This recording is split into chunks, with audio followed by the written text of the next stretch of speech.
पानिपतची न सांगितलेली कहाणी, भारताचा इतिहास बदलणारी लढाई 14 जानेवारी 1761.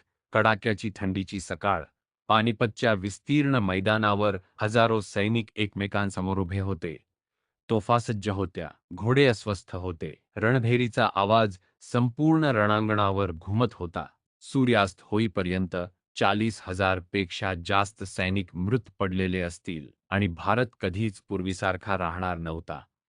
ही आहे तिसऱ्या पानिपतच्या युद्धाची न सांगितलेली कहाणी, भारताचा इतिहास कायमच्या बदलणारी लढाई. पानिपतकडे जाणारा प्रवास, ही लढाई समजून घेण्यासाठी आपल्याला थोडं मागे जावं लागेल.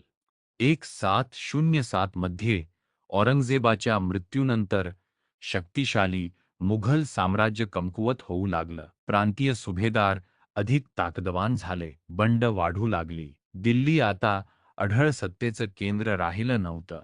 दरम्यान दख्खनमध्ये मराठ्यांचा उदय होत होता. पेशव्यांच्या नेतृत्वाखाली, विशेषतः बाळाजी बाजीराव यांच्या काळात, मराठा साम्राज्य झपाट्याने विस्तारत होतं.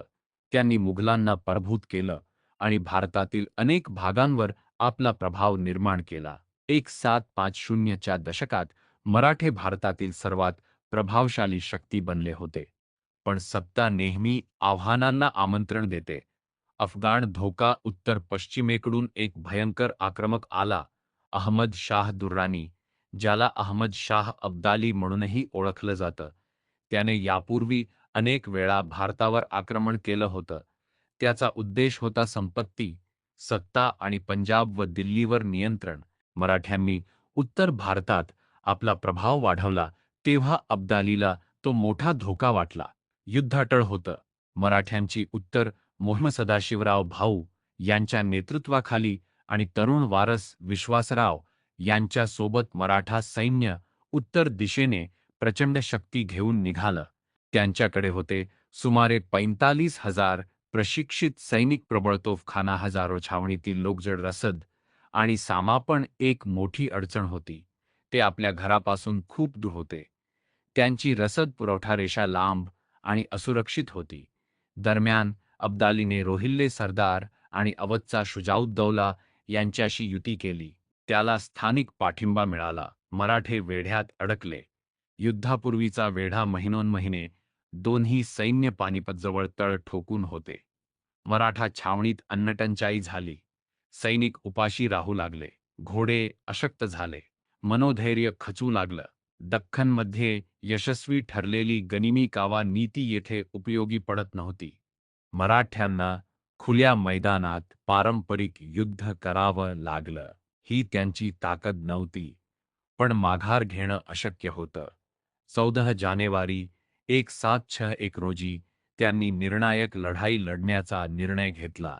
विनाशाचा दिवस पहाटे मराठ्यांनी तोफांचा मारा सुरू केला. सुरुवातीला त्यांनी अब्दालीच्या सैन्याला मागे ढकललं. विजय जवळ असल्यासारखं वाटत होतं. पण अचानक दुर्दैवी घटना घडली. विश्वासराव गोळी लागून ठार झाले. छावणीत घबराट पसरली. सदाशिवराव भाऊ दुःखी अवस्थेत स्वतः रणांगणात उतरले. अफगाण घोडदळाने जोरदार प्रतिहल्ला केला. दुपारपर्यंत मराठ्यांच्या रेषा कोसळल्या. यानंतर जे घडलं ते भारतीय इतिहासातील सर्वात रक्तरंजित संहारांपैकी एक होतं. इतिहासकारांच्या मते त्या दिवशी 40,000 ते 60,000 सैनिक मारले गेले. पानिपतचं मैदान मृतदेहांनी भरून गेलं. परिणाम, मराठ्यांचा पराभव अत्यंत भयानक होता. मराठा नेतृत्वाची एक संपूर्ण पिढी नष्ट झाली.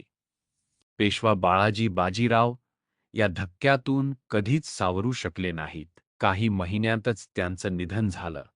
पण एक महत्त्वाची गोष्ट लक्षात घ्या, या युद्धाने मराठ्यांचा पूर्ण नाश केला नाही.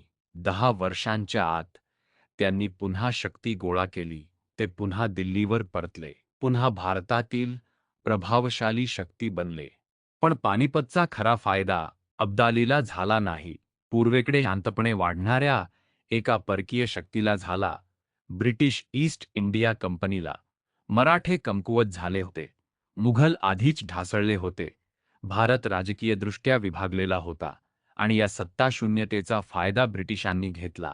पानिपतने फक्त एक लढाई ठरवली नाही, त्याने भारताचं भविष्य घडवलं. पानिपतने भारत का बदलला. तिसऱ्या पानिपतच्या युद्धाने भारतावरील अफगाण महत्वाकांक्षा संपवल्या.